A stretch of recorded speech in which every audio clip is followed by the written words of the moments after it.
Welcome again to our YouTube channel the GS solver.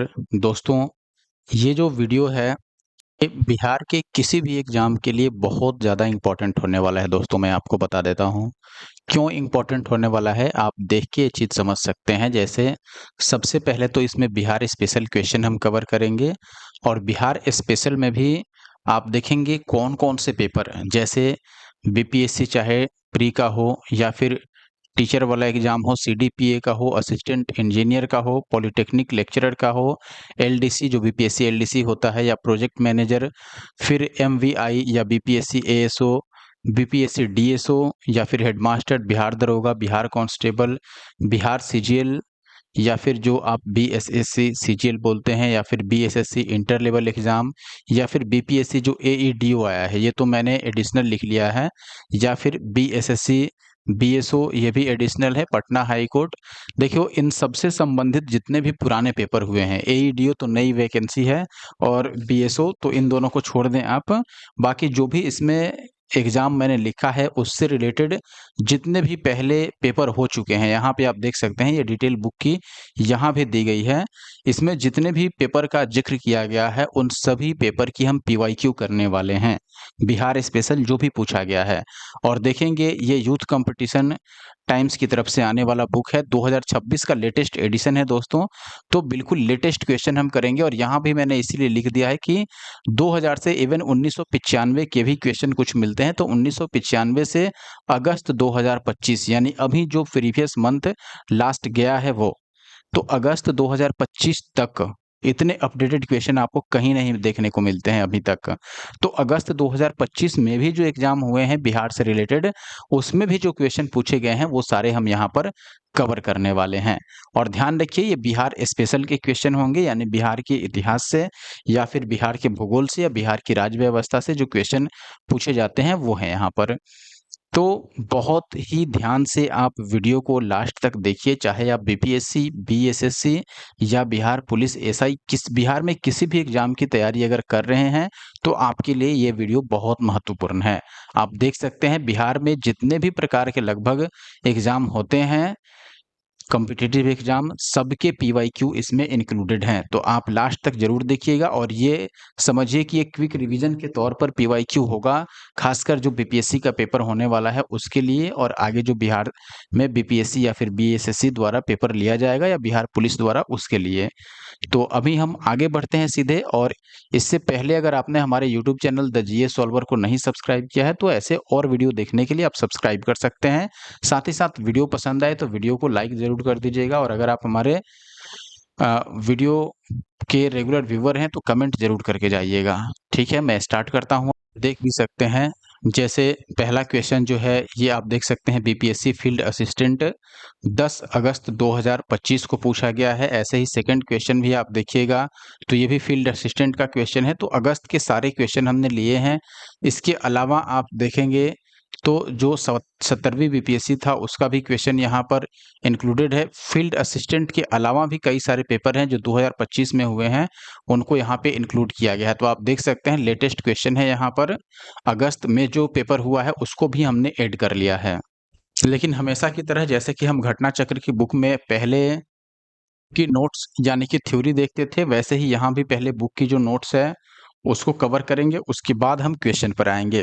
तो मुझे लगता है कि 15 से 20 मिनट बहुत है। नोट्स में इतने समय में आई थिंक कि कवर कर दूंगा, उसके बाद हम डायरेक्ट क्वेश्चन पर आ जाएंगे। नोट्स भी उतने ही इंपॉर्टेंट हैं जितने कि क्वेश्चन। तो नोट्स देखने के बाद जब क्वेश्चन हम करते हैं तो वो अलग एक अनुभव रहता है, इसलिए पहले मैं आपको नोट्स दिखा देता हूँ, फिर हम क्वेश्चन पर आएंगे। तो बिहार का पहले हम संक्षिप्त परिचय देखेंगे जिसमें भौगोलिक स्थिति एवं विस्तार के बारे में बात करेंगे। सबसे पहले आप देखिएगा अक्षांशीय विस्तार। जब भी हम भौगोलिक स्थिति और विस्तार की बात करते हैं तो अक्षांशीय विस्तार और देशांतरीय विस्तार, उसकी आकृति, उसकी स्थिति, ये सब देखा जाता है। तो आप अक्षांशीय विस्तार देखेंगे, यहाँ पर अक्षांश क्या होता है, देशांतर क्या होता है, ये सब अगर आपको नहीं पता है तो आप एक बार मेरा भारत का भूगोल का जो मैंने सॉल्यूशन बनाया है, घटना चक्र भूगोल पूर्वावलोकन 2025 का, वो जरूर देख लीजिए। 10 घंटे की वीडियो मैंने डाल रखी है, आप जाकर के देखिए, ये सारी चीजें विस्तार में वहां समझाई गई हैं। तो पहले आप देखिएगा अक्षांशीय विस्तार में दोस्तों यहाँ पर 24 मिनट 24 मिनट में बोल रहा हूँ, 24 डिग्री 20 मिनट और 10 सेकंड से 27 डिग्री 31 मिनट और 15 सेकंड ये उत्तरी अक्षांश तक यहाँ तक फैला हुआ है। यहाँ तक फैलने का मतलब देखो, उत्तरी अक्षांश और दक्षिणी अक्षांश क्या होता है, जैसे मैं यहाँ पर दिखाता हूँ मैप के माध्यम से, आप देखिए। दक्षिणी अक्षांश का मतलब होता है कर्क रेखा के नीचे का हिस्सा, और अगर कर्क रेखा से ऊपरी हिस्से में, अब चूंकि पूरा भारत ही उत्तरी गोलार्ध में स्थित है इसलिए पूरा भारत ही उत्तरी अक्षांश में है, यहाँ दक्षिणी अक्षांश की बात नहीं आएगा। और देशांतरीय में ऐसे ही, चूंकि पूर्वी गोलार्ध में आता है भारत, तो यहाँ पर देशांतरीय विस्तार में पूर्वी देशांतर रेखा हमें याद रखना होगा। तो अक्षांशीय विस्तार में याद रखिए 24 डिग्री 20 मिनट और 10 सेकंड उत्तरी अक्षांश से लेकर के 27 डिग्री 31 मिनट और 15 सेकंड उत्तरी अक्षांश तक यह विस्तृत है, यानी फैला हुआ है। और देशांतरीय विस्तार में 83 डिग्री 19 मिनट और 50 सेकंड से लेकर 88 डिग्री 17 मिनट और 40 सेकंड पूर्वी देशांतर तक यह फैला हुआ है। और भारत के पूर्वी भाग में बिहार स्थित है, ये भी कई बार पूछा गया है। और बिहार की जो आकृति है वो आयताकार है। देखिएगा दोस्तों, अक्षांशीय विस्तार में लगभग 3 डिग्री का अंतर है और देशांतरीय विस्तार में लगभग 5 डिग्री का अंतर यहाँ पर देखने को मिलता है। मैप के माध्यम से आप देख सकते हैं भारत का जो अक्षांशीय विस्तार है, अक्षांशीय मतलब ये भारत का सबसे ऊपर का हिस्सा और सबसे नीचे का हिस्सा। तो ये दोनों जो विस्तार है, सबसे निचला जो हिस्सा है वो किस अक्षांश पर स्थित है, 24 डिग्री 20 मिनट और 10 सेकंड, और सबसे ऊपरी जो हिस्सा है वो 27 डिग्री 31 मिनट और 15 सेकंड। तो इन दोनों ही उत्तरी अक्षांशों के बीच में यह स्थित है। फिर देशांतर की बात करोगे तो आप देखेंगे यहाँ पर ये इसका सबसे पूर्वी हिस्सा हुआ, और ये किस देशांतर पर स्थित है, 83 डिग्री 19 मिनट और 50 सेकंड पूर्वी देशांतर से लेकर के ये इसका सबसे पूर्वी हिस्सा है। तो ये हो गया 88 डिग्री और 17 मिनट और 40 सेकंड पूर्वी देशांतर तक यह फैला हुआ है। फिर लंबाई चौड़ाई की बात करेंगे तो लेंथ इसका जो है आप देख सकते हैं यहाँ से 483 किलोमीटर, और जो इसकी ब्रेड्थ है यानी कि चौड़ाई जो है ये है 345 किलोमीटर। तो लंबाई चौड़ाई भी आपको याद रखनी है। लंबाई है 483 किलोमीटर और चौड़ाई है 345 किलोमीटर। बात करते हैं बिहार में कितने डिवीजन हैं। तो सबसे पहले बिहार में देखिए 9 डिवीजन है, यानी कि 9 प्रमंडल हैं। अब 9 प्रमंडलों में देखिए हर एक प्रमंडल में कुछ जिले इंक्लूड रहते हैं, यानी कि कुछ जिलों को मिला करके उनका एक प्रमंडल बनाया जाता है। तो जैसे आप देखेंगे पटना प्रमंडल है और इसमें 6 जिले टोटल जुड़े हुए हैं और मुख्यालय है पटना में। और इसमें कौन-कौन से जिले हैं, पटना है, फिर नालंदा है, भोजपुर है, बक्सर है, कैमूर और रोहतास। तो ये पांचों जिले, और अब ये पांचों अगल-बगल के जिले होंगे आसपास के, इनको मिला करके और पटना प्रमंडल बनाया गया है, जिसका जो मुख्यालय है वो पटना में है।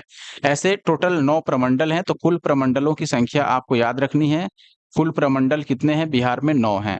तो यहाँ पर पहला पटना है, कौन-कौन से इसमें जिले हैं ये आपने देखा।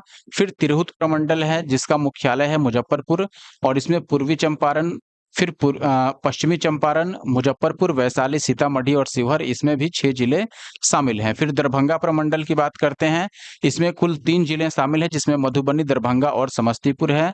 ऐसे ही कोसी प्रमंडल है जिसका मुख्यालय है सहरसा, इसमें भी 3 जिले हैं। कौन-कौन से 3 जिले हैं ये आप देखिएगा, सुपौल है, मधेपुरा और सहरसा। फिर पूर्णिया प्रमंडल है जिसमें 4 जिले हैं, इसका मुख्यालय पूर्णिया हुआ। जिले कौन-कौन से हैं, अररिया, किशनगंज, पूर्णिया और कटिहार। फिर भागलपुर प्रमंडल जिसमें 2 जिले हैं, मुख्यालय भागलपुर है, भागलपुर और बांका इसके अंतर्गत आते हैं। मुंगेर प्रमंडल टोटल 6 जिले हैं, मुंगेर इसका मुख्यालय हुआ। मुंगेर के अलावा जमुई, लखीसराय, शेखपुरा, खगड़िया और बेगूसराय ये इसके जिले हुए। फिर 8वां आता है सारण प्रमंडल जिसमें 3 जिले हैं और इसका मुख्यालय छपरा में है, और छपरा सारण के में ही स्थित है। तो आप देखिएगा सारण, सिवान और गोपालगंज 3 जिले हैं। फिर मगध प्रमंडल आखिरी है जिसमें 5 जिले हैं, इसका मुख्यालय गया में है। और इसके अलावा गया आता है, गया का नया नाम अब गया जी कर दिया गया है, याद रखिएगा। गया, औरंगाबाद, नवादा, जहानाबाद और अरवल, तो ये सभी मगध प्रमंडल के अंतर्गत आते हैं जिसका जो मुख्यालय है वो गया में है। तो कुल 9 प्रमंडल आपने यहाँ पर देखते हैं। तो बिहार में कुल 38 जिले हैं और इन जिलों को 9 प्रमंडलों में अलग-अलग ऑर्गेनाइज कर दिया गया है। प्रत्येक मंडल का प्रशासन एक आयुक्त होता है जिसको डिविजनल कमिश्नर बोला जाता है। यानी कि जैसे जो एक प्रमंडल हुआ, जैसे दरभंगा प्रमंडल, तो दरभंगा प्रमंडल के एक प्रमंडलीय आयुक्त होते हैं, ठीक है, जो अपने सभी जिलों की देखरेख करते हैं। उसके अंदर में जितने जिले आते हैं, जैसे दरभंगा में 3 जिले हैं, आपने देखा दरभंगा, मधुबनी और समस्तीपुर। तो यहाँ पर आप देखिएगा, इसको मैप के माध्यम से भी दिखाया गया है बुक में, जैसे तिरहुत प्रमंडल है, दरभंगा प्रमंडल है, दूसरा, तीसरा कोसी हो गया, चौथा हो गया पूर्णिया। तो इनको अलग-अलग कलर करने की कोशिश किया गया है, ठीक है। जैसे आप यहाँ देख रहे हैं, जो पूर्णिया प्रमंडल है, इसमें कौन-कौन से जिले हैं? किशनगंज, अररिया, फिर पूर्णिया और कटिहार। तो 4 जिले इसके यहाँ पर हो गए। और ऐसे ही आप देखेंगे यहाँ पर सारण प्रमंडल है, तो इसके 3 जिले गोपालगंज, सिवान और सारण। ऐसे ही पटना प्रमंडल के 5 जिले यहाँ कौन-कौन से हैं? देख सकते हैं, नालंदा, पटना, भोजपुर, बक्सर, रोहतास और कैमूर। ऐसे ही मगध प्रमंडल के 5 जिले यहाँ पर। तो पटना प्रमंडल में 6 जिले थे यहाँ पर, ठीक है। तो 1, 2, 3, 4, 5, 6 हो रहे हैं। और मगध प्रमंडल में औरंगाबाद है, अरवल है, जहानाबाद है, गया है और नवादा है, तो यहाँ 5 जिले हैं। मुंगेर प्रमंडल है, जिसमें कुल 6 जिले हैं, जमुई है, मुंगेर है और यहाँ खगड़िया है, बेगूसराय, लखीसराय और शेखपुरा। इस तरीके से इस मैप में आपको अलग-अलग सभी प्रमंडल दिखाए गए हैं और टोटल 9 प्रमंडल आपको यहाँ दिखाया गया है। अब बिहार के बारे में जो स्पेशल कुछ फैक्ट्स हैं जो आपको याद रखने हैं, जिससे रिलेटेड क्वेश्चन आते हैं, तो ये फैक्ट्स बहुत इंपॉर्टेंट है। सबसे पहले बिहार की स्थापना दिवस जो कि 22 मार्च है, याद रखिएगा 22 मार्च को बिहार की स्थापना हुई थी और प्रत्येक 22 मार्च को बिहार स्थापना दिवस मनाया जाता है और इस दिन बिहार में ऑफिशियल लीव भी रहता है, यानी सरकारी छुट्टी रहती है। बिहार का जो क्षेत्रफल है वो दोस्तों 94,163 वर्ग किलोमीटर की है और कुल जनसंख्या 2011 के अनुसार अगर आप देखते हैं तो कुल जनसंख्या जो है इसकी वो कितनी है, ये भी आप देख लीजिए। जनसंख्या है टोटल यहाँ पर 10,40,99,452। तो 10,40,99,452, जिसको शॉर्ट में आप 10.4 करोड़ भी बोल के याद रख सकते हो। तो 10.4 करोड़ की लगभग इसकी जनसंख्या है। और कुल जनसंख्या अब यहाँ पर देखिएगा, जो 22-23 की जातिगत जनगणना हुई थी, उसके अनुसार यानी कि 2011 से 2022 तक इस 11 सालों में कितनी वृद्धि हुई है, आप देख सकते हैं। तो कुल जो जनसंख्या है इसके अनुसार वो है यहाँ पर 13,07,25,310। तो 13,07,25,310 ये वर्तमान में जनसंख्या है, जो लेटेस्ट रिपोर्ट है उसके अनुसार। लेकिन 2011 की जनगणना के अनुसार अगर पूछा जाए तो 10,40,99,452। फिर देखिएगा लंबाई उत्तर से दक्षिण की ओर 345 किलोमीटर मैंने बोला था और चौड़ाई यहाँ पर देखो उत्तर से दक्षिण में लंबाई लिखा है, तो अगर उत्तर से दक्षिण यानी ऊपर नीचे आप देखते हो तो मैंने मैप में बताया था 345 किलोमीटर और पूर्व से पश्चिम की तरफ चौड़ाई इसको बोला जा रहा है। तो चौड़ाई देखोगे तो ये हो गया 483 किलोमीटर। समुद्र तल से जो बिहार की ऊंचाई है, औसत ऊंचाई, वो लगभग 53 मीटर की है, जो 173 फीट के आसपास बनता है। औसत वर्षा यहाँ 112 सेंटीमीटर होता है और भारत के कुल क्षेत्रफल का जो बिहार का क्षेत्रफल है वो 2.86% है। बिहार का जो क्षेत्रफल है वो भारत के कुल क्षेत्रफल का 2.86% है। आगे देखिएगा, भारत का 12वां सबसे बड़ा राज्य है यह क्षेत्रफल के अनुसार। सबसे बड़ा जो है वो राजस्थान है और ये जो बिहार है वो भारत का 12वां सबसे बड़ा राज्य है। और जनसंख्या के अनुसार देखिएगा तीसरा सबसे बड़ा राज्य है यूपी और महाराष्ट्र के बाद हैं दोस्तों।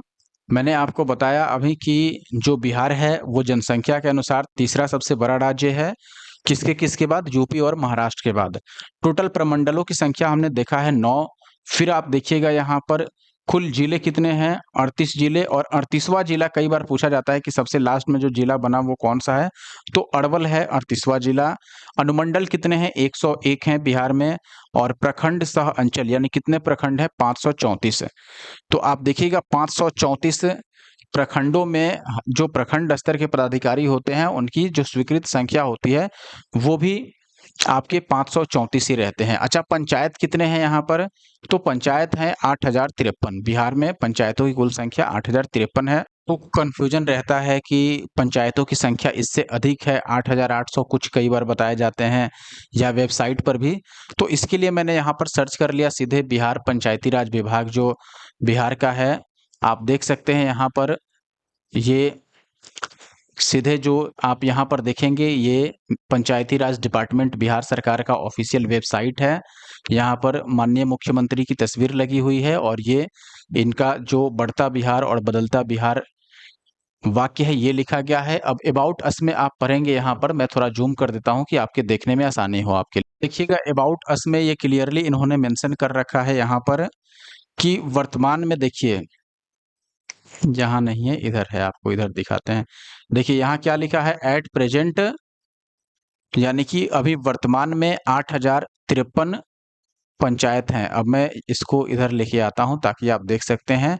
8,053 ग्राम पंचायत हैं और 533 पंचायत समिति है, यानी ब्लॉक लेवल की जो पंचायत होती है, और 38 जिला परिषद है। हर एक जिला में एक जिला परिषद होता है।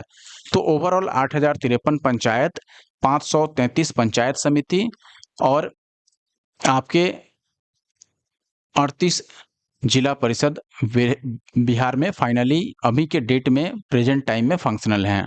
फिर आगे देखिएगा, पंचायत के बाद नगर निगम कितने हैं, तो 19 नगर निगम हैं और 19वां नगर निगम जो बना है वो है सहरसा। नगर परिषद कितने हैं, 88। नगर पंचायत कितने हैं, देखिए नगर पंचायत और नगर निगम दोनों में अंतर होता है, तो नगर पंचायत और नगर निगम में कंफ्यूज नहीं होना है। नगर पंचायत है 154 और जो नगर निगम है वो 19 है। और यहाँ नगर परिषद आपने देखा 88 है। और पुलिस जिला कितना है अभी तक, 44। 38 जिलों के अतिरिक्त बगहा नवगछिया पुलिस जिला है। इसके अतिरिक्त बिहार में 4 रेल पुलिस जिला जैसे जमालपुर, कटिहार, मुजफ्फरपुर और पटना है। तो आप देखिएगा 38 के अलावे 2 तो हो गए, एक बगहा और दूसरा हो गया आपका नवगछिया। तो 38 और 2 40 और बाकी 4 जो रेल पुलिस के जिले हैं वो मिला लीजिएगा तो 44 टोटल हो जाता है। कई लोगों को ये थ्योरी जो है ये बोरिंग लगता है कि ये नोट्स क्यों पढ़ें, सीधे क्वेश्चन पढ़ा दो, नोट्स हम पढ़ रखे हैं। देखो दोस्तों, डायरेक्ट क्वेश्चन पढ़ने में बिल्कुल आपको मजा नहीं आएगा। आप समझते हो कि वैसे मजा आ रहा है तो वो किसी काम का नहीं है मजा आपका, वो एग्जाम में बिल्कुल आप भूल जाओगे। तो इसलिए एक बार देखो, नोट्स देखने से क्या होगा, क्विक रिवीजन होगा। और जैसे नोट्स आपने देख लिया, अब जब आप क्वेश्चन करेंगे तो इजिली क्वेश्चन का आंसर भी दे पाएंगे और वो आपको आसानी से याद भी रहेगा। तो अब हम बिहार की विधायिका की बात करते हैं। बिहार का जो विधानमंडल है ये किस प्रकार का है, द्विसदनीय है। द्विसदन का मतलब यहाँ विधान परिषद और विधानसभा दोनों ही मौजूद है, तो ये द्विसदनीय है, बाई कैमरल है। और अच्छा, आपके लिए अब एक होमवर्क मैं देता हूं, बताओ बिहार में कौन कौन से, सॉरी बिहार बोल रहा हूं, भारत में कौन कौन से ऐसे स्टेट्स हैं जहां पर द्विसदनीय व्यवस्था है विधायिका की। अब देखिएगा, बिहार विधानसभा की सीटों की संख्या कितनी है बिहार में, 243। विधान परिषद की सीटों की संख्या कितनी है, 75। और अगर हम लोकसभा और राज्यसभा की बात करें तो लोकसभा में सीटों की संख्या कितनी है, 40। बहुत ही इंपॉर्टेंट है, लोकसभा में सीटों की संख्या कितनी है, 40। और राज्यसभा में सीटों की संख्या कितनी है, 16। तो देखो, लोकसभा और राज्यसभा को विधान सभा और विधान परिषद से नहीं कंपेयर करना है। देखो, ये दोनों सेंट्रल गवर्नमेंट के लिए हैं, सीधे ऐसे याद रखने के लिए समझ लो। और विधानसभा और विधान परिषद ये केवल बिहार के अंतर्गत के लिए है। तो बिहार में विधानसभा की सीटें हैं 243 और विधान परिषद की सीटें कितनी हैं, 75। और लोकसभा की सीटें 40 और राज्यसभा की सीटें कितनी हैं, 16। फिर विधानसभा में कुल आरक्षित सीटों की संख्या कितनी है, 40 आरक्षित सीट। विधानसभा में आपने देखा कि 243 सीट्स हैं, तो 243 में से 40 आरक्षित सीट हैं। अनुसूचित जाति के लिए 38 आरक्षित सीटें हैं और अनुसूचित जनजाति के लिए 2 आरक्षित सीटें हैं। किसके किसके लिए, कटोरिया और मनिहारी के लिए। फिर आप देखिएगा, लोकसभा में अनुसूचित जाति हेतु आरक्षित सीटों की संख्या कितनी है, तो लोकसभा में आरक्षित जो सीटों की संख्या है अनुसूचित जाति के लिए वो 6 है, लोकसभा की बात की जा रही है, जबकि टोटल लोकसभा की सीटें 40 है, उसमें से 6 आरक्षित हैं एससी के लिए। अब राष्ट्रीय प्रतीक की हम बात करते हैं, बिहार में किस चीज को, किस प्रकार का राष्ट्रीय मैं बोल रहा हूँ राजकीय प्रतीक बनाया गया है, यानी स्टेट सिंबल कौन कौन सा है। सबसे पहले स्टेट सिंबल का आप देखेंगे, अगर हम वृक्ष में, तो बोधि वृक्ष यहाँ का स्टेट सिंबल है और ये उसका चित्र है। आपने भारत सरकार के लोगों में इसको जरूर देखा होगा। और ये बोधि वृक्ष, आपको पता है कि बोधि वृक्ष जो है गौतम बुद्ध से संबंधित है और बोधि वृक्ष के दोनों साइड स्वास्तिक का चिन्ह रहता है। आप देखेंगे 2 स्वास्तिक चिन्हों से घिरा हुआ बोधि वृक्ष जो है यह भारत का राजकीय चिन्ह है। फिर राजकीय वृक्ष कौन सा है, देखिए राजकीय चिन्ह और राजकीय वृक्ष में अंतर है। राजकीय चिन्ह जो जहां भी बिहार सरकार का लोगो आता है तो ये चित्र जरूर रहता है और बिहार सरकार के वेबसाइट पर भी ये चित्र आप देख सकते हैं। वहीं हमने जो वेबसाइट पंचायती राज डिपार्टमेंट का देखा था, यहाँ पर भी आप देख सकते हैं ये कॉर्नर में लोगो लगा हुआ है, बोधि वृक्ष और दोनों साइड स्वास्तिक का चिन्ह है। बात करते हैं राजकीय वृक्ष की, तो यह पीपल है। धार्मिक मान्यताओं के कारण पीपल को राजकीय वृक्ष माना गया है बिहार में। अब राजकीय पुष्प कौन सा है? गेंदा। 2013 में इसको घोषित किया गया था, गेंदा को राजकीय पुष्प माना गया था। फिर राजकीय पशु बैल 2013 से पूर्व रीछ था, जो कि भालू की एक प्रजाति है, लेकिन 2013 से बैल को राजकीय पशु माना गया है। फिर राजकीय पक्षी गौरैया, अब 2013 से पहले फाख्ता थी, लेकिन 2013 से गौरैया जो है वो बिहार की राजकीय पक्षी है। ऐसे ही राजकीय मछली की अगर हम बात करें तो पहले मांगुर थी, 2008 में मांगुर को घोषित किया गया। पहले की बात नहीं है, मांगुर को 2008 में राजकीय मछली घोषित किया गया। कहाँ का? बिहार का। राजकीय जलीय जीव भी है जो आपको याद रखना है। राजकीय मछली और राजकीय जलीय जीव दोनों अलग-अलग चीज़ें हैं। राजकीय मछली मांगुर है, लेकिन राजकीय जलीय जीव जो है वो गंगे डॉल्फिन है और 2009 में इसको घोषित किया गया है। तो गंगे डॉल्फिन जो है ये राजकीय जलीय जीव है। फिर प्रथम राजकीय भाषा जो है वो हिंदी है और दूसरी जो राजकीय भाषा है यहाँ की वो कौन-सी है? उर्दू। ये भी कई बार पूछा जाता है।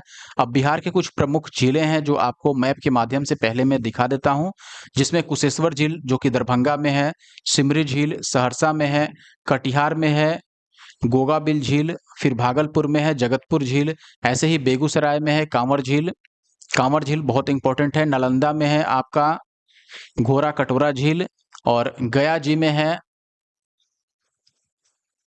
मैं एक बार इसको थोड़ा ज़ूम कर देता हूँ कि आपके देखने में भी आसानी हो और आप इज़िली इसको समझ पाएँ।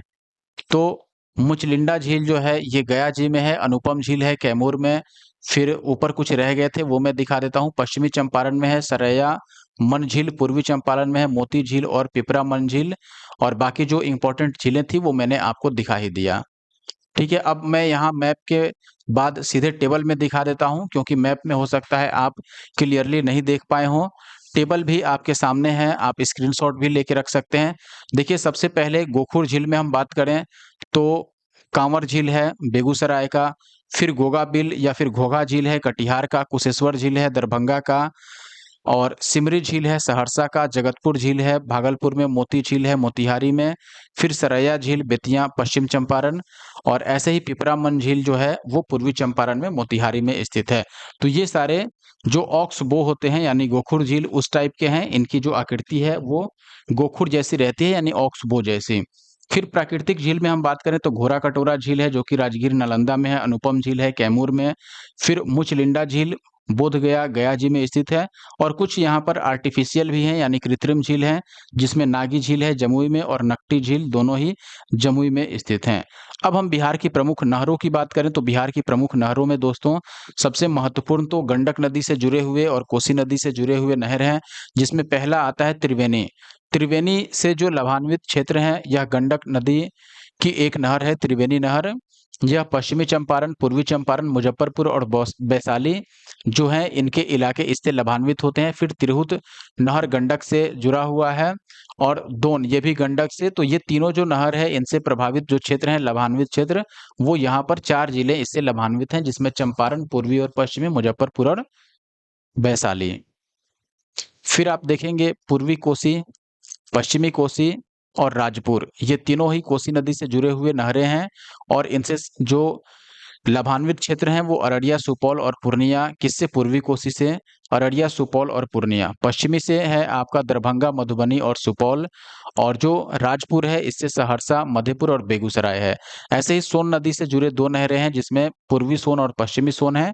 पूर्वी सोन में औरंगाबाद, जहानाबाद, पटना, गया, अरवल है, और पश्चिमी सोन में है रोहतास, फिर भोजपुर, कैमूर और बक्सर। दोस्तों आपको ये थोड़ा बोरिंग ज़रूर लग रहा होगा, लेकिन ज़रूर एक बार देख लेना है, लास्ट तक देख लोगे तो कहीं भी क्वेश्चन आएगा तो आपके दिमाग में चलता रहेगा, छूटेगा नहीं। के प्रमुख जलप्रपात हम देख लेते हैं, जिसमें सबसे पहला आता है ककोलत जलप्रपात, कहाँ है? नवादा में। दूसरा है आपका दुर्गावती जलप्रपात, ये कहाँ है? रोहतास, कैमूर, यानी कि दोनों में इसका हिस्सा फैला हुआ है। फिर कशिश जलप्रपात यह है रोहतास में, और धुआं कुंड जलप्रपात रोहतास में। और इस दृष्टि से आप देखेंगे तो रोहतास जो है पर्यटन के हिसाब से भी बहुत अच्छा जगह है, रोहतास कैमूर दोनों ही। तो ककोलत जलप्रपात हो गया नवादा, दुर्गावती कहाँ पर हो गया रोहतास, और कशिश भी रोहतास में, और धुआं कुंड भी रोहतास में। इसके अलावा और भी जलप्रपात हैं जो आपको याद रखने हैं, जिसमें प्रमुख है, आप देखिएगा, 1 मिनट मैं आपको दिखाता हूँ। यहाँ पर मंझर कुंड जो जलप्रपात है मंझर, यह है रोहतास में। फिर तुतला भवानी जलप्रपात रोहतास में, और करकटगढ़ ये भी कैमूर में है, और तेलहर कुंड जलप्रपात कैमूर में। तो आप देखिए नवादा को छोड़ दीजिए, यानी ककोलत को छोड़ दीजिए, ककोलत नवादा में है।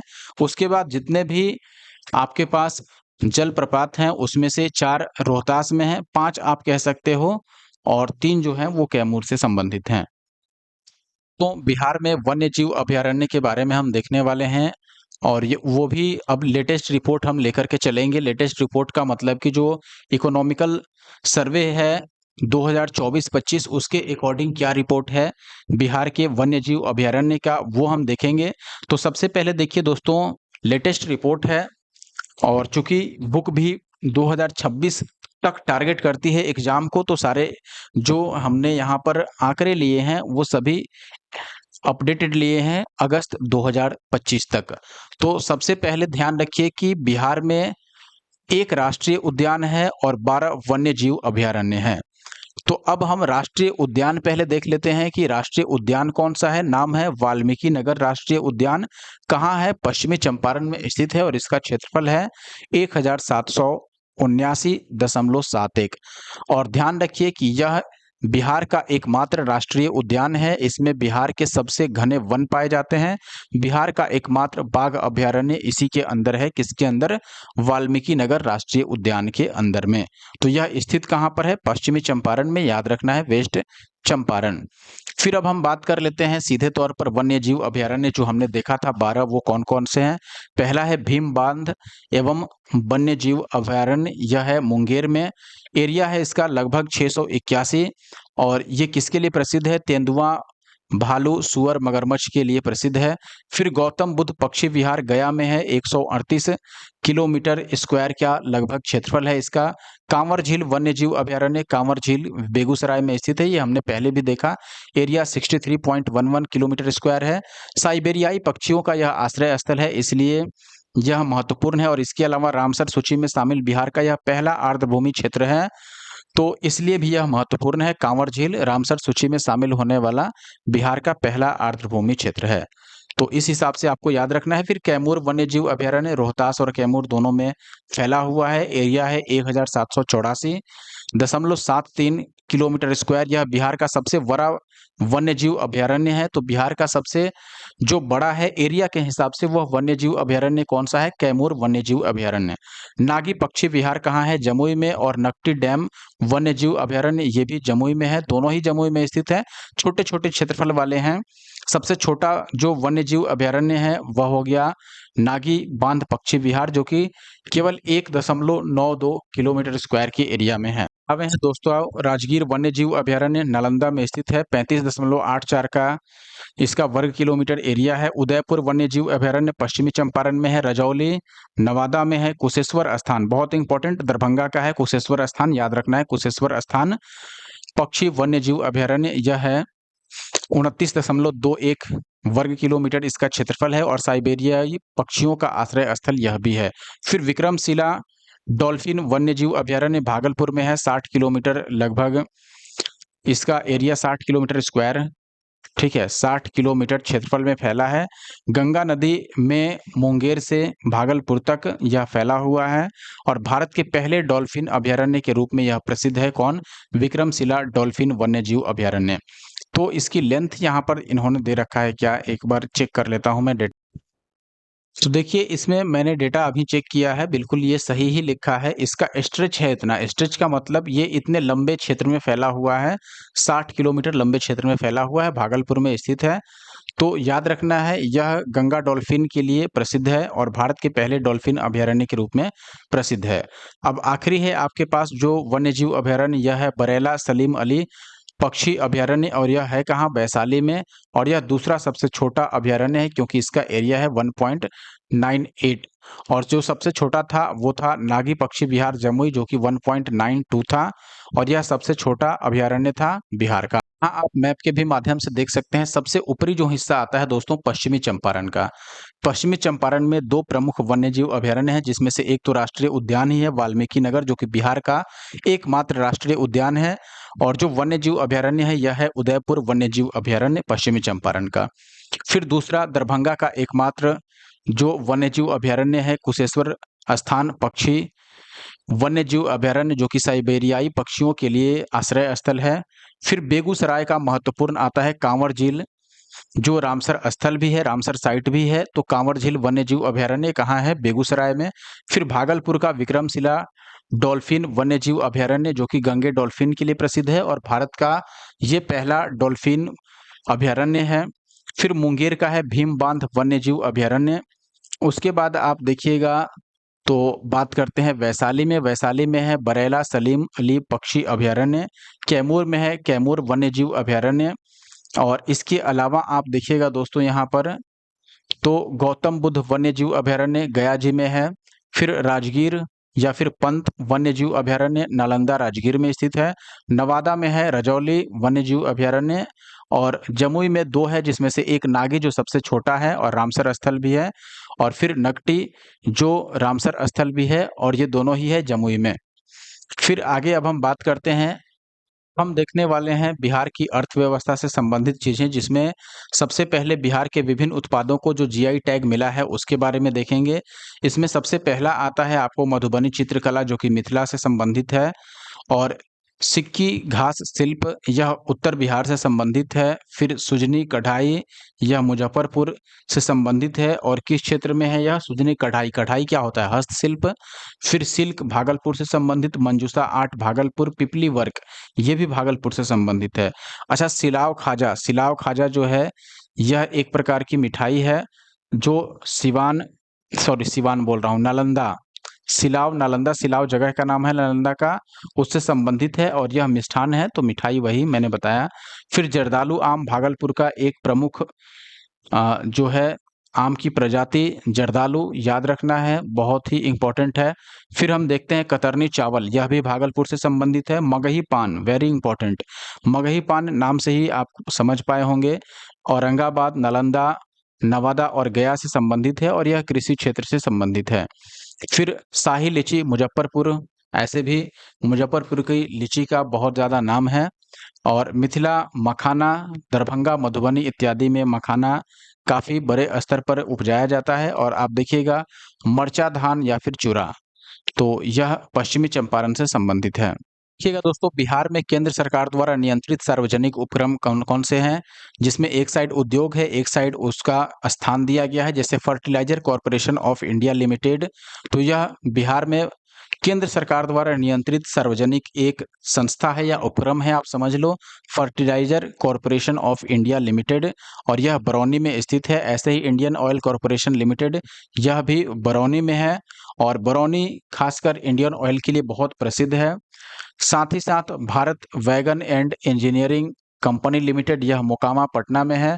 फिर रेलवे विद्युत इंजन कारखाना मधेपुरा में है। रेल पहिया कारखाना बेला जो कि सारण जिले में है और ऐसे ही डीजल एवं इलेक्ट्रिक इंजन कारखाना मढ़ौरा सारण में है सारण का अनुमंडल मढ़ौरा। फिर आप देखिएगा कैरेज रिपेयर रेल वर्कशॉप यह कहाँ पर है? हरनौत नालंदा में। अब देखिए बिहार के अधीन जो उपक्रम है ये तो भारत के अधीन थे यानी केंद्र सरकार के अधीन उसके द्वारा चलाए जाने वाले। अब बिहार के द्वारा जो चलाए जाने वाले उद्योग हैं वो देखिए बिहार स्टेट स्कूटर्स लिमिटेड है कहाँ? फतुहा पटना में। फिर Bihar state sugar corporation limited Patna में। Bihar state agro industries development corporation Patna में। ज़्यादातर चीज़ें पटना में ही होंगी क्योंकि ये राजधानी है। आप देखिएगा बिहार स्टेट डेयरी कॉरपोरेशन यह भी पटना में है। बिहार स्टेट स्पन सिल्क यह है भागलपुर में। स्पन सिल्क कहाँ है? भागलपुर। और अभी आपने देखा भी है भागलपुर में जो है वो सिल्क के लिए प्रसिद्ध है। फिर Bihar state industrial development corporation limited यह है पटना में और फिर लास्ट है Bihar state forest development corporation यह भी पटना में स्थित है। देखिए बिहार स्टेट फाइनेंस कॉरपोरेशन यह भी पटना में स्थित है और Bihar state text book publishing corporation limited जो है यह पटना में है। तो ये लगता है दोस्तों टाइपिंग मिस्टेक है, यहाँ टेक्स्ट बुक होना चाहिए था, ना कि डेक्स्ट बुक। तो इसको हम ट मान लेते हैं। यह पटना में स्थित है। अब हम बात करते हैं जल्दी से दोस्तों, यहाँ पर बिहार में औद्योगिक इकाई और क्षेत्र कौन-कौन से हैं। जैसे चमड़ा औद्योगिक इकाई है और इससे संबंधित क्षेत्र जो है यह पटना और मुजफ्फरपुर है। वैसे ही चीनी उद्योग, इससे संबंधित पश्चिमी चंपारण, पूर्वी चंपारण और सारण, जहाँ पर चीनी मिल मौजूद है, चीनी का उत्पादन होता है, चीनी का प्रोडक्शन होता है। कागज से संबंधित उद्योग है कहाँ पर, समस्तीपुर, रोहतास और दरभंगा में। रेशम से संबंधित, अब कपड़ा से संबंधित है तो यह सीधे आ गया सिल्क से संबंधित भागलपुर में। फिर सूती वस्त्र से संबंधित है गया, पटना, सिवान और भागलपुर। औषधि से संबंधित है मुजफ्फरपुर और पटना। सीमेंट से संबंधित है रोहतास, यानी सीमेंट के उद्योग से संबंधित क्षेत्र कौन सा है, रोहतास। उर्वरक यानी कि फर्टिलाइजर से संबंधित है बरौनी, जो कि बेगूसराय में है। फिर प्लाईवुड वर्क से संबंधित जो उद्योग है वो ज्यादातर आपको हाजीपुर, पूर्णिया और पटना में देखने को मिलते हैं। कालीन से संबंधित जो वर्क है या उद्योग है वो औरंगाबाद के ओबरा में देखने को मिलते हैं। तेल शोधक तो आपको पता है बरौनी में है, बेगूसराय में तेल शोधक कारखाना भी है। अच्छा, बिहार में प्रमुख 4 रेल मंडल हैं, ध्यान रखिए। एक तो सोनपुर मंडल है, दानापुर मंडल है, समस्तीपुर मंडल और कटिहार मंडल। तो सोनपुर मंडल जो है वो किसके अंतर्गत आता है, ईसीआर के अंतर्गत। फिर ईसीआर के अंतर्गत ही आता है दानापुर और ईसीआर में ही आता है समस्तीपुर। कटिहार प्रमंडल जो है वो एनईएफआर के अंतर्गत आता है। दोस्तों, अगर आपने वीडियो यहाँ तक देख लिया और अभी तक हमारे YouTube channel the GS solver को नहीं सब्सक्राइब किया है तो प्लीज सब्सक्राइब कर लें। और साथ ही साथ इस वीडियो को अगर आपने लाइक नहीं किया है तो लाइक कर दीजिए, और कमेंट नहीं किया है तो प्लीज अपना महत्वपूर्ण कमेंट जरूर करें वीडियो के डिस्क्रिप्शन बॉक्स में। सॉरी, डिस्क्रिप्शन बोल रहा हूँ, कमेंट बॉक्स में। आप देखिएगा अब बिहार में प्रमुख हवाई अड्डे कौन कौन से हैं। तो प्रमुख हवाई अड्डों में सबसे पहला नाम आता है पटना का हवाई अड्डा, जो कि जयप्रकाश नारायण अंतर्राष्ट्रीय हवाई अड्डा है। यह इंटरनेशनल है, ध्यान रखिएगा, पटना में। और यहाँ टाइप देख सकते हैं, इंटरनेशनल है, अंतर्राष्ट्रीय। ऐसे ही गया अंतर्राष्ट्रीय हवाई अड्डा है जो कि गया जी में स्थित है। और गया में, तो गया जी जिले का नाम है, स्थान में गया भी हम बोल सकते हैं। अब देखिए यह भी इंटरनेशनल लेवल का है। तो इंटरनेशनल में यहाँ पर 2 हवाई अड्डे हैं बिहार में, एक जयप्रकाश नारायण अंतर्राष्ट्रीय हवाई अड्डा और एक गया अंतर्राष्ट्रीय हवाई अड्डा, जो क्रमशः पटना और गया में स्थित हैं। फिर दरभंगा हवाई अड्डा है जो कि दरभंगा में स्थित है। यह घरेलू है, यानी डोमेस्टिक हवाई, जो डोमेस्टिक एयरपोर्ट है यह। फिर जोगबनी हवाई अड्डा है, जोगबनी अररिया में, यह भी डोमेस्टिक टाइप है। रक्सौल हवाई अड्डा है जो कि पूर्वी चंपारण में स्थित है, घरेलू है यह भी। और चुनापुर हवाई अड्डा जो कि पूर्णिया में है, यह डिफेंस से संबंधित एक हवाई अड्डा है। अब जल मार्ग की हम बात करते हैं। जल मार्ग कौन कौन सा है यहाँ पर, जो बिहार से होकर के गुजरता है। जैसे इसमें राष्ट्रीय जल मार्ग एक है। अब देखिएगा, सबसे पहले NW1 आता है, यानी कि नेशनल वाटरवे फर्स्ट। यह गंगा नदी से होकर पास करता है और इसके रास्ते में कौन-कौन से एरिया आते हैं, यूपी के, बिहार के, झारखंड के और वेस्ट बंगाल के एरिया आते हैं, जो कि NW1 है। और कुल जो इसकी लेंथ है दोस्तों ये है 1620 किलोमीटर की। फिर NW37 जो कि गंडक नदी से का एक NW है और यह बिहार और यूपी से होकर पास करता है, 296 किलोमीटर इसका लेंथ है। फिर आप देखिएगा NW40 घाघरा नदी, बिहार यूपी। ऐसे ही NW54 कर्मनासा नदी और बिहार यूपी। फिर NW58 कोसी नदी बिहार, पुनपुन नदी का है 81 और सोन नदी का है 94। ये तीनों केवल और केवल बिहार से होकर गुजरते हैं। बाकी जितने भी हैं वो बिहार के साथ साथ दूसरे स्टेट में भी प्रवेश करते हैं। तो अब आगे बढ़ते हैं दोस्तों, अगले देखते हैं आगे क्या है। आप आगे देखिएगा, यहाँ पर अभ्यास प्रश्न आ गया सीधे। तो अब हम दोस्तों क्वेश्चन पर आ चुके हैं। हमने यहाँ तक जो है वो जो नोट्स थे वो कवर कर लिया। आई होप कि आप नोट्स को जरूर रिवाइज करोगे। दोस्तों, एक चीज मैं आपको बताना भूल गया, अगर आपको क्लास की पीडीएफ चाहिए तो पीडीएफ के लिए दोस्तों आपको हमारा टेलीग्राम ग्रुप ज्वाइन करना होगा, द जीएस सॉल्वर को। यहाँ पर आपको इसका पीडीएफ प्रोवाइड कराया जाएगा। और मैं फिर से कह देता हूँ दोस्तों, ये जो क्लास है ये बहुत इंपॉर्टेंट है बिहार के किसी भी एग्जाम के लिए, चाहे एग्जाम छोटा हो, बड़ा हो, 10th लेवल का हो, 12th लेवल का हो या ग्रेजुएशन लेवल का हो या किसी भी लेवल का हो। अगर उसमें बिहार स्पेशल क्वेश्चन आते हैं तो आप समझ सकते हैं जो हमने डेटा यूज किया है वो अपडेटेड है और बहुत ही इंपॉर्टेंट है। फिर जब आप क्वेश्चन करो देखोगे तो आप समझ पाओगे कि कितने इंपॉर्टेंट हमने डेटा का यूज किया है और कौन-कौन से क्वेश्चन हम यहाँ पर शामिल कर रहे हैं। जैसे सबसे पहला क्वेश्चन मैं आपको दिखाता हूँ दोस्तों यहाँ पर बीपीएससी फील्ड असिस्टेंट का क्वेश्चन क्या है आप देखेंगे what is the official state bird of Bihar यानी बिहार का आधिकारिक राज्य पक्षी कौन सा है? ऑप्शन है ग्रेट हॉर्नबिल, घरेलू कौवा या फिर भारतीय रॉबिन या घरेलू गौरैया। तो हमने अभी देखा दोस्तों कि वर्ष 2013 से बिहार का जो राजकीय पक्षी है वह हाउस स्पैरो है यानी कि घरेलू गौरैया है और ऑप्शन डी जो है वो इस हिसाब से इसका सही उत्तर हुआ। आप एक्सप्लेनेशन भी बुक की देख सकते हैं अगर आवश्यकता हो तो। बिहार का आधिकारिक जो राज्य पक्षी है वो घरेलू गौरैया है।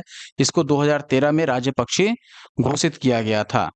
सेकंड क्वेश्चन है आपके पास। प्रश्न है 28 नवंबर 1940 को पटना में व्यक्तिगत सत्याग्रह किसने शुरू किया जिसने युद्ध विरोधी नागरिक प्रतिरोध में बिहार की भागीदारी चिन्हित किया? ऑप्शन है अनुग्रह नारायण सिन्हा या श्री कृष्ण सिन्हा, डॉक्टर राजेंद्र प्रसाद या फिर जयप्रकाश नारायण। आपको बता दें दोस्तों व्यक्तिगत सत्याग्रह से जुड़े व्यक्ति थे डॉक्टर श्री कृष्ण सिंह। तो ऑप्शन बी यहाँ पर सही उत्तर होगा श्री कृष्ण सिन्हा। आप देखिएगा दोस्तों 28 नवंबर 1940 को पटना में व्यक्तिगत सत्याग्रह श्री कृष्ण सिन्हा ने शुरू किया जिसने युद्ध विरोधी नागरिक प्रतिरोध में बिहार की भागीदारी को चिन्हित किया। यह केंद्रीय नेतृत्व द्वारा प्रारंभ किया गया व्यक्तिगत सत्याग्रह का ही भाग था। दोस्तों महावीर ने अपना दूसरा समवसरण निम्नलिखित में से किस शहर में किया था? ऑप्शन है आपके पास बोध गया में, पटना में, नालंदा में या फिर पावा में। तो आपको बता दें दोस्तों पहला जो समवसरण किया था ये राजगीर में किया था इन्होंने और दूसरा जो किया था वो पावा में किया था। अच्छा समवसरण क्या होता है? समवसरण होता है एक प्रकार की सभा जिसमें महावीर स्वामी लोगों को उपदेश देते थे, उसको समवसरण कहा गया है। तो यहाँ पर ऑप्शन सी जो है वो सही उत्तर है। आप देखिएगा यहाँ पर भगवान महावीर ने अपना दूसरा समवसरण पावा शहर में दिया था। इससे पूर्व पहला राजगीर में दिया गया था। यहाँ पर महावीर ने ज्ञान की प्राप्ति के पश्चात पहला उपदेश दिया था। पहला उपदेश राजगीर में। समवसरण का अर्थ सबके लिए समान प्रवेश होता है। पावा यह जैन धर्म का प्रमुख स्थान है। आप देखिएगा अगला क्वेश्चन है दोस्तों यहाँ पर ये भी बीपीएससी फील्ड असिस्टेंट का क्वेश्चन है। विक्रमशिला एक महत्वपूर्ण मध्ययुगीन बौद्ध विश्वविद्यालय बिहार के किस पाल सम्राट द्वारा स्थापित किया गया था? बहुत इंपॉर्टेंट सवाल है आपके पास देवपाल, गोपाल, नारायण पाल या फिर धर्मपाल। आपको बता दें दोस्तों विक्रमशिला जो बौद्ध विश्वविद्यालय था यह वर्तमान के भागलपुर जिले में स्थित था और इसका जो स्थापना करी थी या निर्माण करवाया था वो पाल वंश के महान शासक धर्मपाल ने करवाया था। Option D. देख सकते हैं यहाँ पर विक्रमशिला बिहार के भागलपुर जिले में स्थित एक प्राचीन बौद्ध विश्वविद्यालय था। यह 8वीं शताब्दी में पाल वंश के राजा धर्मपाल द्वारा स्थापित किया गया था। अगला प्रश्न जो है दोस्तों नेक्स्ट क्वेश्चन है बिहार को पहली बार किस वर्ष बंगाल प्रेसिडेंसी से अलग करके एक पृथक प्रांत बनाया गया? ऑप्शन है 1912, 1905, 1947 या फिर 1935। दोस्तों आपको बता दूं कि 1912 में बिहार को बंगाल से अलग किया गया था। उसके बाद से जब बिहार अलग हुआ तो उसमें उड़ीसा और उसके साथ-साथ झारखंड भी थे, झारखंड प्लस उड़ीसा। लेकिन आप देखिएगा कि फिर उड़ीसा जो है ये 1936 में बिहार से अलग हो गया और झारखंड जो है ये वर्ष 2000 में बिहार से अलग हो गया। तो यहाँ पर ऑप्शन ए सही उत्तर है। आप यहाँ पर देख सकते हैं बिहार को पहली बार 1912 में बंगाल प्रेसिडेंसी से अलग किया गया। 1936 में बिहार से उड़ीसा को भी अलग कर दिया गया। अगला क्वेश्चन है दोस्तों बिहार की आधिकारिक भाषाएं कौन-कौन सी हैं? तो दोस्तों पिछले हमने जो नोट्स पढ़ा था इससे पहले क्वेश्चन शुरू करने से पहले उसमें पढ़ा था कि बिहार की जो आधिकारिक भाषाएं हैं इसमें पहला स्थान हिंदी का और दूसरा उर्दू का है, इसलिए ऑप्शन सी यहाँ पर सही उत्तर है। आप देखिएगा यहाँ पर बिहार की आधिकारिक भाषाएं हिंदी और उर्दू हैं। भारत सरकार की आधिकारिक भाषा के रूप में हिंदी बिहार की सामान्य भाषा के रूप में कार्य करती है। यह अधिकांश आबादी द्वारा व्यापक रूप से बोली और समझी जाती है। अगला क्वेश्चन है क्वेश्चन नंबर 7। आप देखिएगा यहाँ आपसे क्या पूछा गया है? करंट अफेयर का क्वेश्चन है। और ये पीएससी फील्ड असिस्टेंट में ही पूछा गया है। आप देखिएगा 7वें खेलो इंडिया यूथ गेम्स की मेजबानी पहली बार बिहार में की गई। वे अधिकार किन शहरों में आयोजित किए गए? हाँ, अधिकतर होना चाहिए, अधिकतर किन शहरों में आयोजित किया गया? आप देखिएगा, मैं आपको दिखा देता हूँ। पहला ऑप्शन है पटना, राजगीर, गया, भागलपुर और बेगूसराय। दूसरा है पटना, मुंगेर, गया, भागलपुर और मधुबनी। और तीसरा है पटना, मुजफ्फरपुर, गया, भागलपुर और बेगूसराय। और पटना, पूर्णिया, गया, भागलपुर और दरभंगा। दोस्तों आपको बता दें 4 से 15 मई तक आयोजित किया गया 7वां खेलो इंडिया यूथ गेम्स, और बिहार में पटना, राजगीर, गया, भागलपुर और बेगूसराय में इसको आयोजित किया गया था, यानी मेजबानी की गई थी इनके द्वारा। तो आप देखिएगा इस हिसाब से ऑप्शन ए सही हो जाता है। 7वां खेलो इंडिया यूथ गेम्स पहली बार बिहार में 4 से 15 मई तक आयोजित किया गया, और इसका आयोजन बिहार के 5 जिलों पटना, राजगीर, फिर गया, भागलपुर और बेगूसराय में किया गया।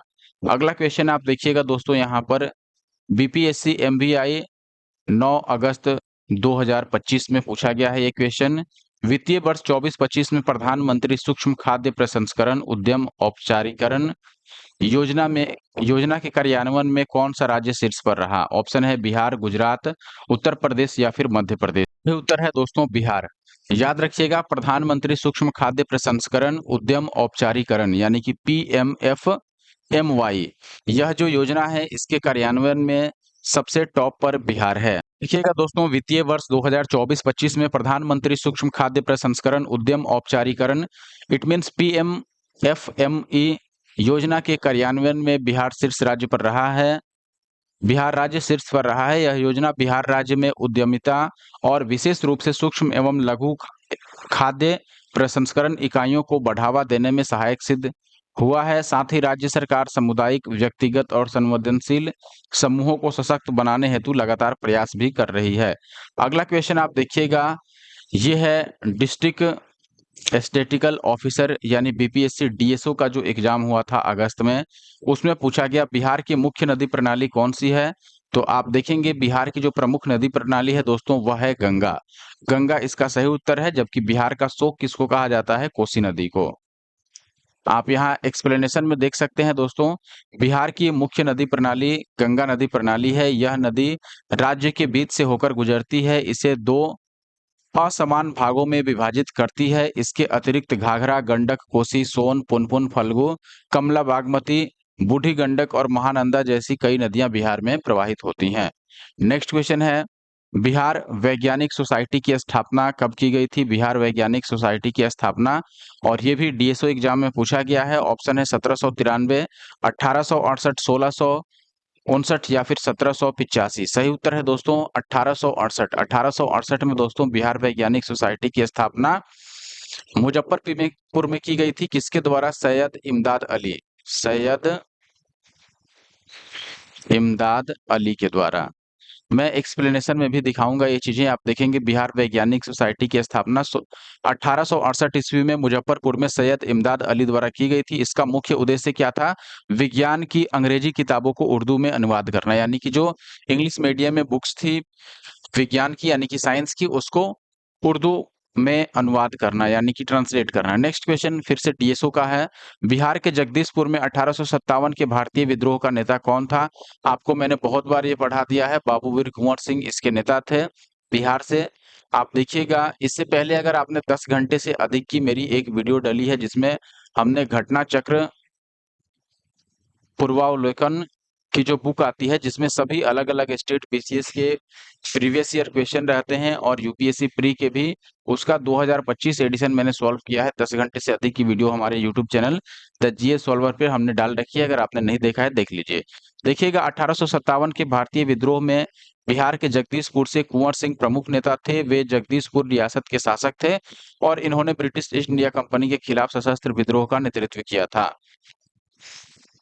और आगे बढ़े अब, अगला क्वेश्चन है दोस्तों फिर से डीएसओ एग्जाम का। आप देखिएगा, बिहार पर्यटन नीति 2023 के अंतर्गत 50 करोड़ रुपए से अधिक के निवेश के लिए दी जाने वाली अधिकतम पूंजी सब्सिडी क्या है? यानी कि 2023 के अंतर्गत अगर आप देखेंगे तो 50 करोड़ रुपए से अधिक निवेश के लिए जो सब्सिडी दी जाएगी वो कितना रहेगा? तो अधिकतम जो सब्सिडी होगी उसका परसेंटेज क्या हो सकता है, वो हो सकता है 25%। तो 25% ध्यान रखना है। आपको मैं एक्सप्लेनेशन भी दिखा देता हूँ। बिहार पर्यटन नीति 2023 के अंतर्गत 50 करोड़ रुपए से अधिक के निवेश के लिए दी जाने वाली जो अधिकतम पूंजी सब्सिडी है वह 25% है। इसके अंतर्गत देखिएगा 10 करोड़ तक का निवेश रहेगा तो 30% की सब्सिडी रहेगी, और 50 करोड़ का अगर निवेश रहेगा या उतना तक का निवेश तो इसमें 25% की सब्सिडी रहेगी। इसका उद्देश्य है पर्यटन स्थानों के पास मूलभूत बुनियादी ढांचे का विकास करना तथा हितधारकों के लिए अलग प्रकार से प्रावधान भी रखा गया है यहाँ पर। अगला सवाल आप देखिएगा 70वीं बीपीएससी री एग्जाम जो कि 4/1/2025 का है। इसमें पूछा गया है बिहार राज्य कब प्रतिष्ठित हुआ। तो यहाँ पर निश्चित तौर पर आप देखेंगे जैसे अभी हमने एक क्वेश्चन में देखा, बिहार बंगाल प्रेसिडेंसी से 1912 में अलग हुआ और बिहार से उड़ीसा अलग हुआ 1936 में। 1936।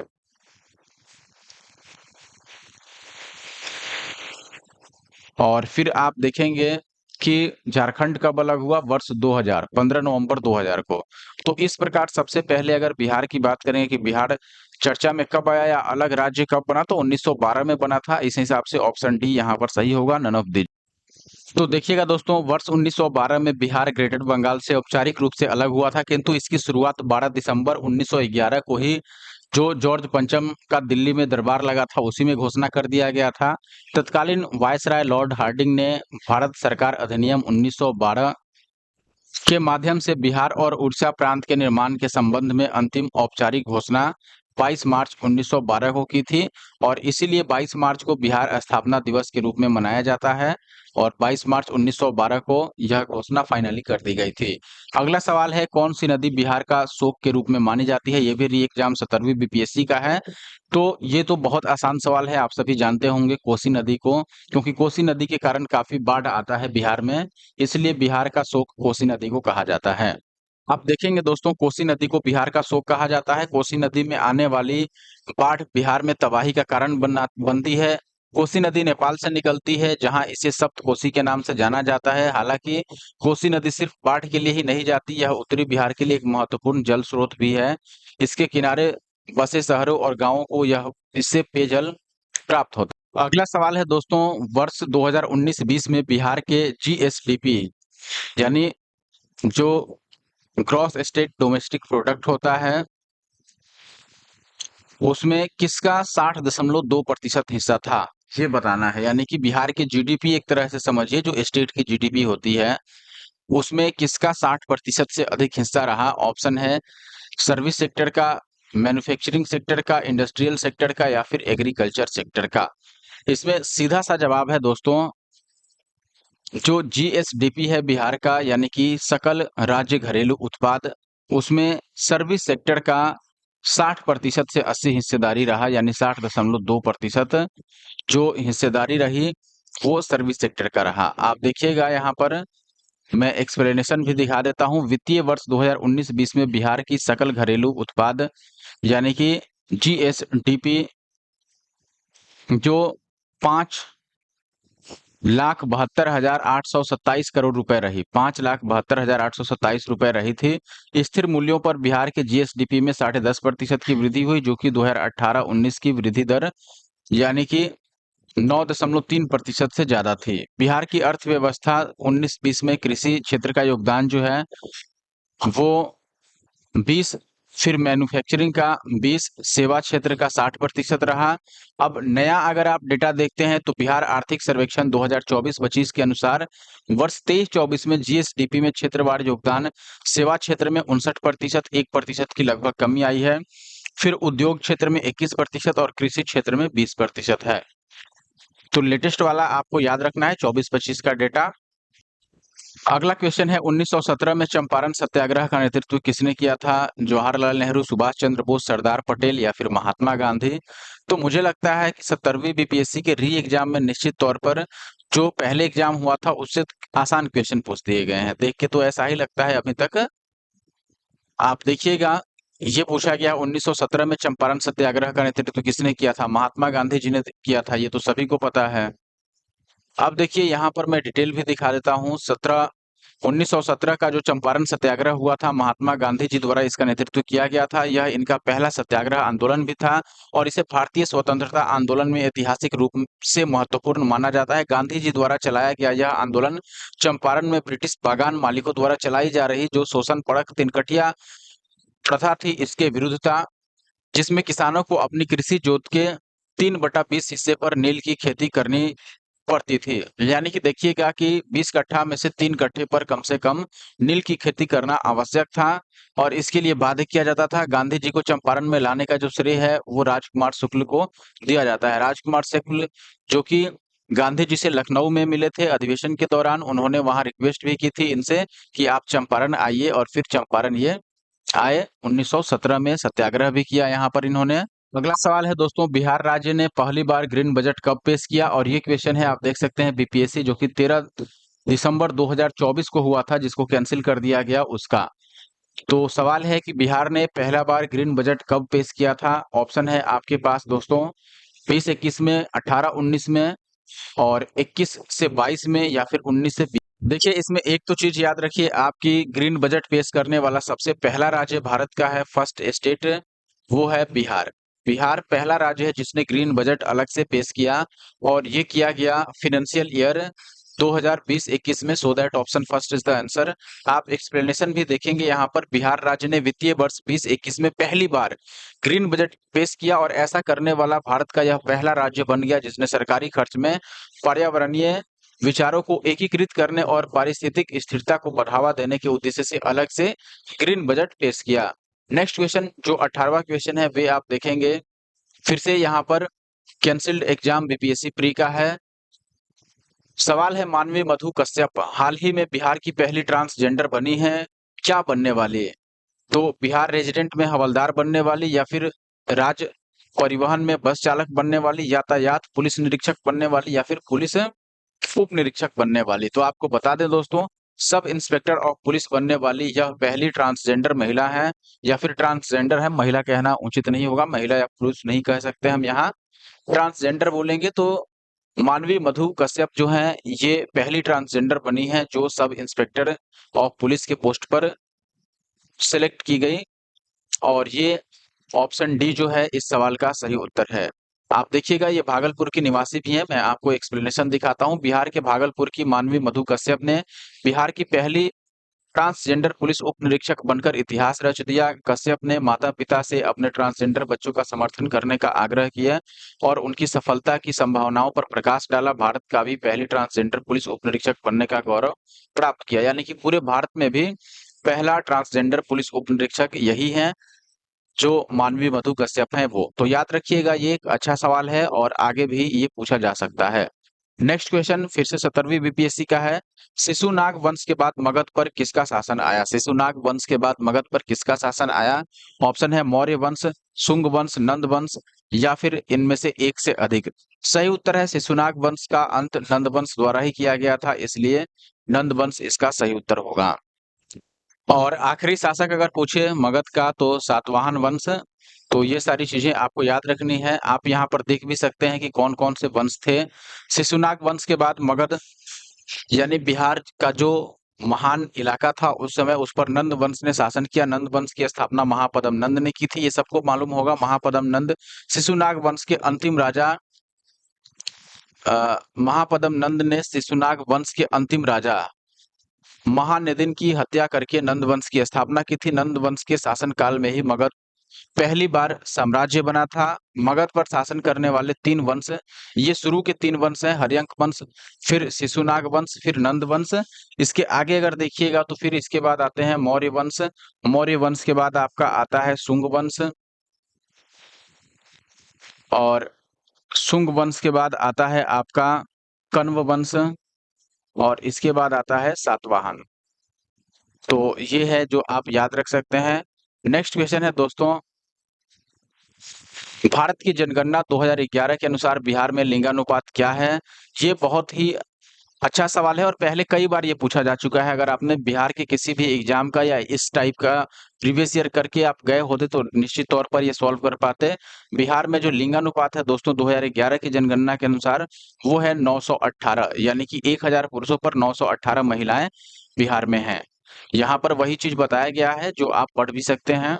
अगला सवाल है दोस्तों, 2015 की बिहार सरकार की अधिसूचना में किस समुदाय को अनुसूचित जाति के रूप में वर्गीकृत किया गया था, जिसे जुलाई 2024 में सुप्रीम कोर्ट ने यह कहते हुए रद्द कर दिया कि राज्य संविधान के अनुच्छेद 341 के तहत प्रकाशित एससी सूची में बदलाव नहीं कर सकते। ऑप्शन है लाल बेगी, या फिर पानो, या ताती ततवा और तबगर। तो ये अलग-अलग जातियों के नाम हैं जिसको अनुसूचित जाति में डाला गया था, लेकिन जुलाई 2024 में सुप्रीम कोर्ट द्वारा उसको रद्द कर दिया गया। सही उत्तर है दोस्तों ऑप्शन बी, यानी कि ताती ततवा। आप देखिएगा, वर्ष 2015 की बात है जब बिहार सरकार की अधिसूचना में ताती ततवा समुदाय को अनुसूचित जाति यानी कि एससी के रूप में वर्गीकृत किया गया था, जिसे 2024 में सुप्रीम कोर्ट ने यह कहते हुए रद्द कर दिया कि राज्य सरकार संविधान के अनुच्छेद 341 के तहत प्रकाशित जो एससी की सूची है उसमें बदलाव नहीं कर सकते। इसके लिए संसदीय विधि की जरूरत होगी, यानी संसद से इसको पारित करने की आवश्यकता है। बिहार सरकार केवल अपने यहाँ इसको तय नहीं कर सकता है।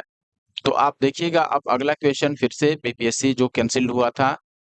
निम्नलिखित में से किस महान शासक ने प्राचीन बिहार में हर्यंक वंश की स्थापना की थी? ऑप्शन है बिम्बिसार, बृहद्रथ, अजातशत्रु, या इनमें से एक से अधिक। तो आपको बता दें दोस्तों, ये तीनों ही हर्यक वंश के शासक हैं, लेकिन हर्यक वंश की जो स्थापना की थी वो बिम्बिसार ने की थी, और बिम्बिसार की हत्या इसके पुत्र अजातशत्रु ने की थी, और फिर अजातशत्रु राजा बना था।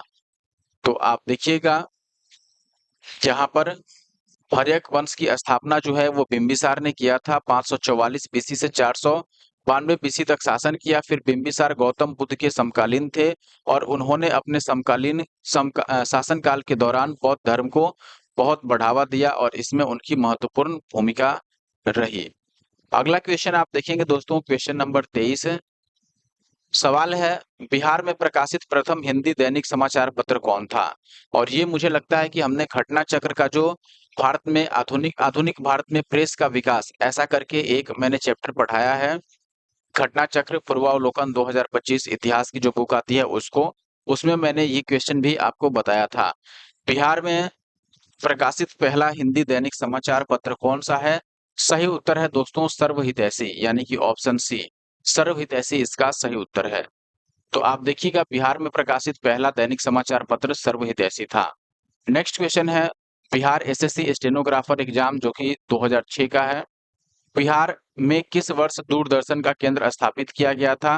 बिहार में किस वर्ष दूरदर्शन का केंद्र स्थापित हुआ? आपके पास ऑप्शन है दोस्तों यहाँ पर 1947 में, 1956 में, 1978 या फिर 1983 में। आपको बता दूं दोस्तों, बिहार में पहला दूरदर्शन केंद्र मुजफ्फरपुर में स्थापित किया गया था। ठीक है, एक मिनट।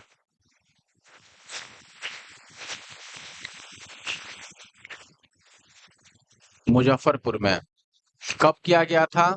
1978 में। तो याद रखना है, पहला जो दूरदर्शन केंद्र था स्थापना 1978 में हुआ, और कहाँ स्थापित किया गया? मुजफ्फरपुर में।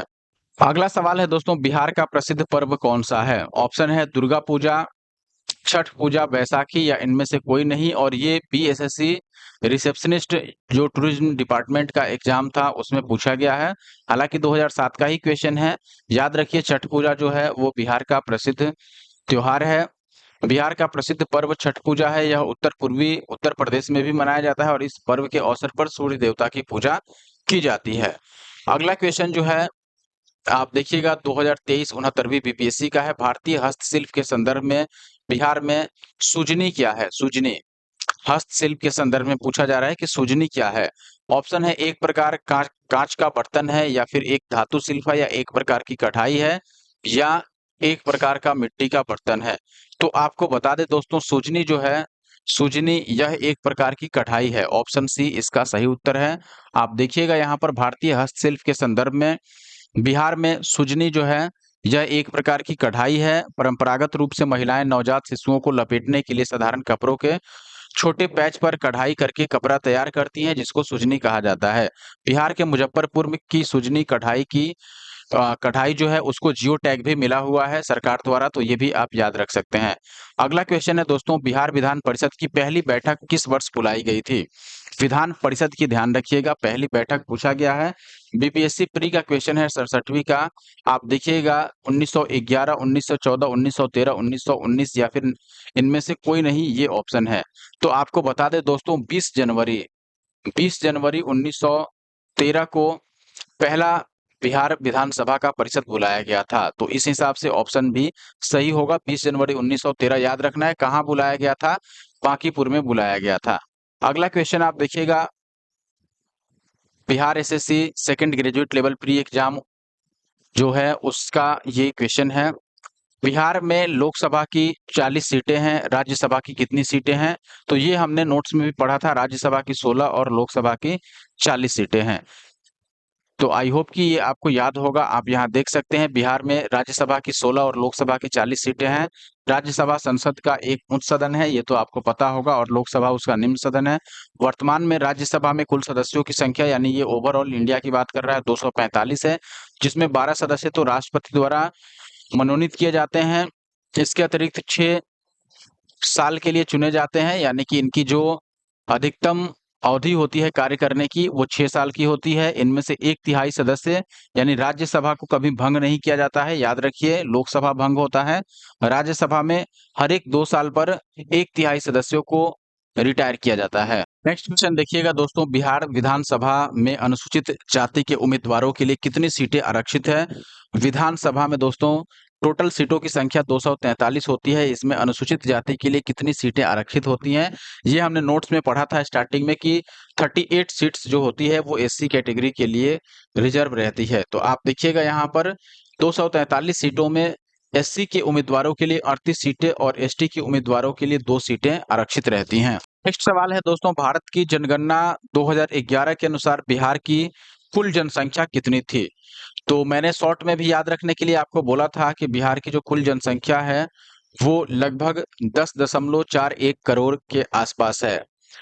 तो 10 करोड़ और 41 लाख कुछ जनसंख्या है, आपको याद रखना है। ऑप्शन सी इसका सही उत्तर होगा। एग्जैक्ट वैल्यू भी हमने नोट्स में पढ़ा था, अभी भी मैं आपको बता देता हूँ कितनी है। 10 करोड़ फिर 40,99,452। तो ये डेटा आप याद रख सकते हैं, जिसको लगभग 10.4 करोड़ मैंने बोला था कि याद रखिए। उस हिसाब से ऑप्शन सी इसमें सही उत्तर होगा। और देखिएगा कि इसमें पुरुषों की जनसंख्या कितनी है यहाँ पर, और फिर महिलाओं की जनसंख्या कितनी है ये भी आपको याद रखना। पुरुषों की बात कीजिएगा तो 5,42,78,157 और महिलाओं की है 4 करोड़ फिर 98,21,000 और 295 करोड़। इतना महिलाओं की संख्या और ये पुरुषों की संख्या है। तो अभी भी दोनों में काफी अंतर है, दोनों को आप जोड़िएगा तो ये ओवरऑल जनसंख्या के बराबर आएगा। आप यहाँ देखिए, अगला सवाल है यहाँ पर, भारत के राज्यों में से सबसे कम साक्षरता दर किसका है? 2011 की जनसंख्या जो जनगणना थी उसके अनुसार उसमें वृद्धि का सॉरी भारत के बारे में पूछा गया है। भारत के राज्यों में से निम्नतम साक्षरता दर 2011 जनगणना की दृष्टि से बिहार का उसमें क्या स्थान है? तो दोस्तों निम्नतम में देखिए, लो यहाँ पर लिटरेसी रेट है उसके अनुसार देखिएगा तो सबसे नीचे से पहला आता है बिहार का स्थान, यानी सबसे कम साक्षरता दर है बिहार में, सबसे कम। ध्यान रखिए, बहुत ही ये सोच विचार वाला बात है बिहार के लोगों के लिए कि सबसे कम साक्षरता दर बिहार की है। और सबसे अधिक आपको पता है, सबसे अधिक जो है दोस्तों वो है केरल की। आप देखिएगा भारत में 2011 की जनगणना के अनुसार निम्नतम साक्षरता दर वाले 4 राज्यों में पहला स्थान बिहार का ही है, जिसमें बिहार में साक्षरता दर 61.8% का है। फिर अरुणाचल प्रदेश है जहां 65.4% साक्षरता दर है। फिर राजस्थान 66.1 और झारखंड 66.4। तो बिहार का जो पड़ोसी राज्य है झारखंड वो भी 66.4 यानी कि लगभग 5% से आगे है। और सबसे अधिक साक्षरता दर वाला जो राज्य है वो केरल है। और ये पूरा डेटा हम 2011 की जनगणना के आधार पर बता रहे हैं। अगला क्वेश्चन है 2001 से 2011 तक जनसंख्या में बिहार की दशकीय वृद्धि क्या थी, यानी कि इस 10 वर्षों में बिहार में कितना जनसंख्या में वृद्धि हुआ। याद रखिए दोस्तों, इस समय जो दशकीय वृद्धि थी वो 25.42% थी। ये इसका सही उत्तर है।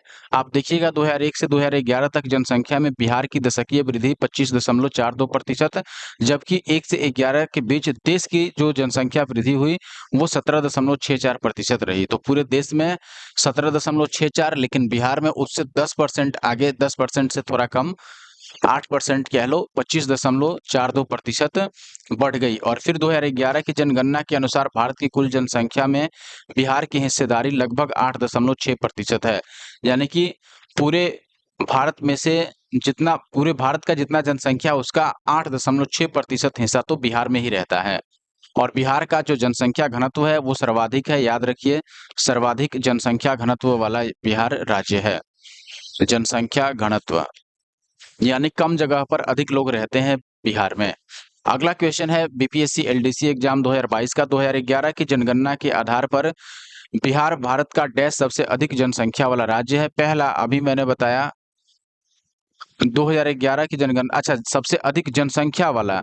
देखो जनसंख्या अगर घनत्व पूछता है, जनसंख्या घनत्व, तब बिहार का पहला स्थान है, फर्स्ट। लेकिन अगर जनसंख्या वाला पूछे तब तीसरा स्थान है। पहला है यूपी का, सेकंड है आपका महाराष्ट्र का, और फिर इसके बाद थर्ड आता है बिहार का। तो यूपी और महाराष्ट्र के बाद बिहार का तीसरा सबसे अधिक जनसंख्या है। 2011 की जनगणना के अनुसार बिहार भारत का तीसरा सबसे अधिक जनसंख्या वाला राज्य है। बिहार, उत्तर प्रदेश और महाराष्ट्र के बाद तीसरा इसका स्थान है, बिहार का, उत्तर प्रदेश और महाराष्ट्र के बाद।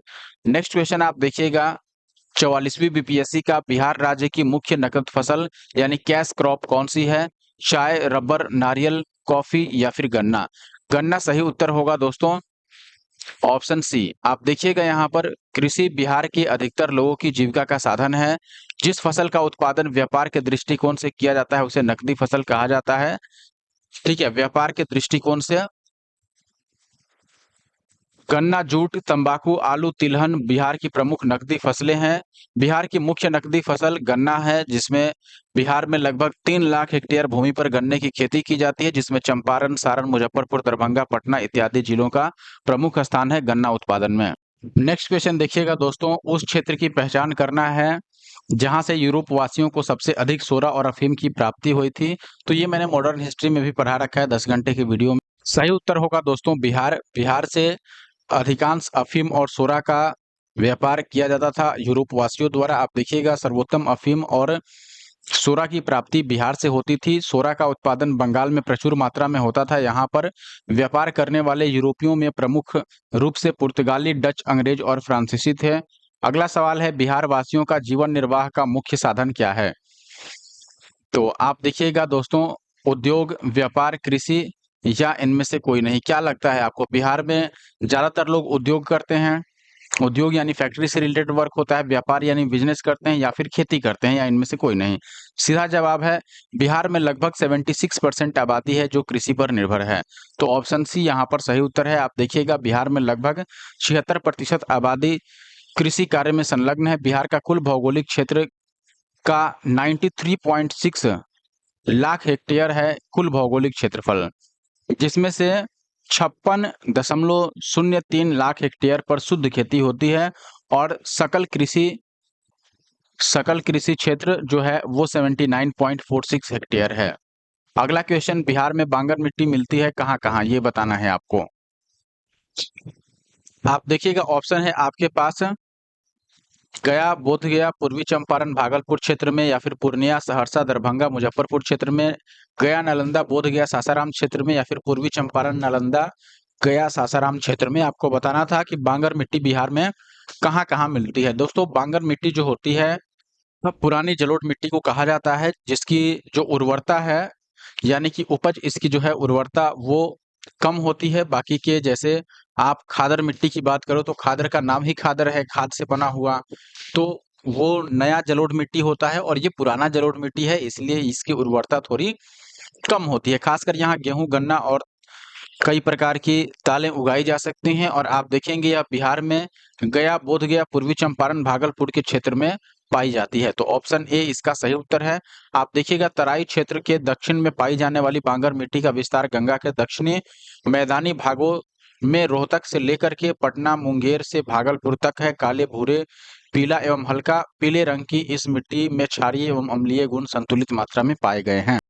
अगला सवाल है, किस राज्य के साथ बिहार की गंडक परियोजना काल में साझेदारी है? ऑप्शन है यूपी, मध्य प्रदेश, उड़ीसा या फिर पश्चिम बंगाल। तो आपको बता दें, गंडक परियोजना जो है वो यूपी के साथ में साझेदारी की गई है, तो ऑप्शन ए सही उत्तर है। आप देख सकते हैं यहाँ पर एक्सप्लेनेशन में दोस्तों, गंडक परियोजना जो है ये भारत की प्रमुख नदी घाटी परियोजनाओं में से एक है। इसकी शुरुआत 1959 में ही हुई थी। यह बिहार और यूपी के सम्मिलित परियोजना है तथा इससे नेपाल को भी लाभ होता है। इस परियोजना का निर्माण 1966-67 के दौरान पूरा किया गया था। इस परियोजना में बिहार के भैंसा लोटन नामक स्थान पर गंडक नदी के ऊपर 837.8 मीटर लंबे बैराज का निर्माण किया गया है। इसी के दोनों तरफ पश्चिमी एवं पूर्वी गंडक नहर निकाली गई है।